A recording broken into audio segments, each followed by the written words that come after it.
would love for you to just take a couple of minutes, and why don't you just share your story with everybody that's listening? Oh, gosh. Well, essentially, the short version is that my husband of 10 years one day told me that he didn't love me anymore. And he left that very night and didn't come back. So that's the short version. I don't know how much more you want.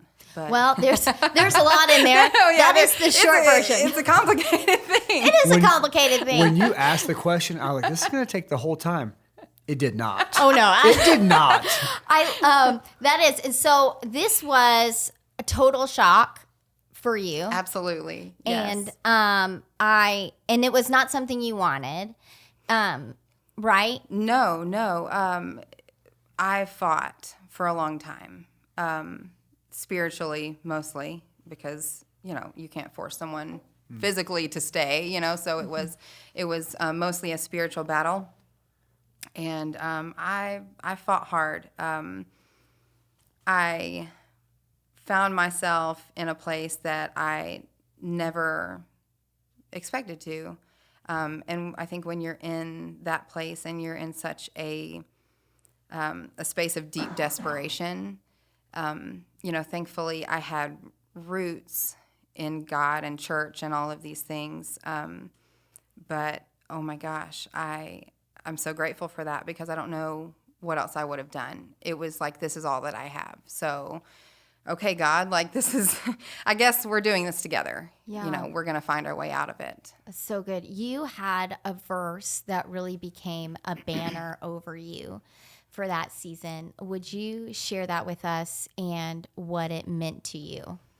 I assume you're probably referring to the story of Shadrach, Meshach, and Abednego. Yeah, if you grew up in church, or if you grow up in church, you hear the stories, the Bible stories, your whole life, and the story of Shadrach, Meshach, and Abednego in Daniel 3 was something I'd heard my whole life, but in this place of just seeking out any spiritual wisdom I could possibly find. Of course, I'm just like picking up the Bible multiple times a day, just like, okay, God, give me something else. Give me one more glimmer of hope. Give me something in this hour, in this moment, because I can't go on. Like, I can't keep breathing if you don't give me something else to hold on to. And so I landed in the book of Daniel one day, and of course, I'm like, I've already read, I know this story, But it's funny how God will give you new revelations in different seasons and places in your life. Yeah. When you think you know. So I'm reading Daniel 3, and it's the story of these three guys, and most of you probably know it, but they are refusing to bow down to an idol. And so they are thrown into the fiery furnace, and, right before they're thrown in there for not doing everything that the king wanted, they say, our God can save us.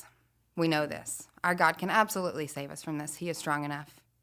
But if he doesn't, then he's still good. And so it was like this huge, oh my gosh.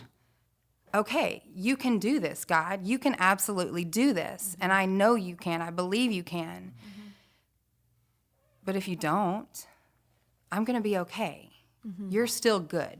Mm-hmm. You're still good no matter what. And so that was a life-changing moment that day that I reread that. It felt like for the first time. And I've carried that, okay, so there's also this verse in Ezekiel 36:26, and it's, I think it was like the churches. Didn't we do new or something like that at one year recently? So if you're a promiser, you probably remember 36:26 in Ezekiel, and it says, I'm about to do something new. Like, look at it. It's great. And I'm going to remove this old, stony, stubborn heart and replace it with this one that's full of life. Mm-hmm. And so, going through all of this rediscovery and almost rediscovering who God was through this process, of fighting for my marriage,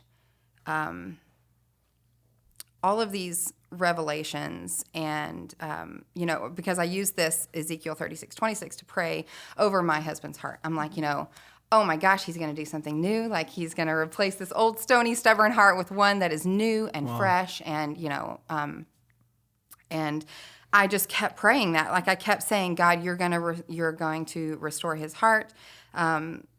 And replace it with this new one, and all of this process and all of these revelations and all of these things, and if not, you're still good. All of these things that I learned and relearned, I got to the end of it and realized, when he said no to restoring my marriage, that all of this time that I had been praying for the restoration of a heart, I realized it was mine.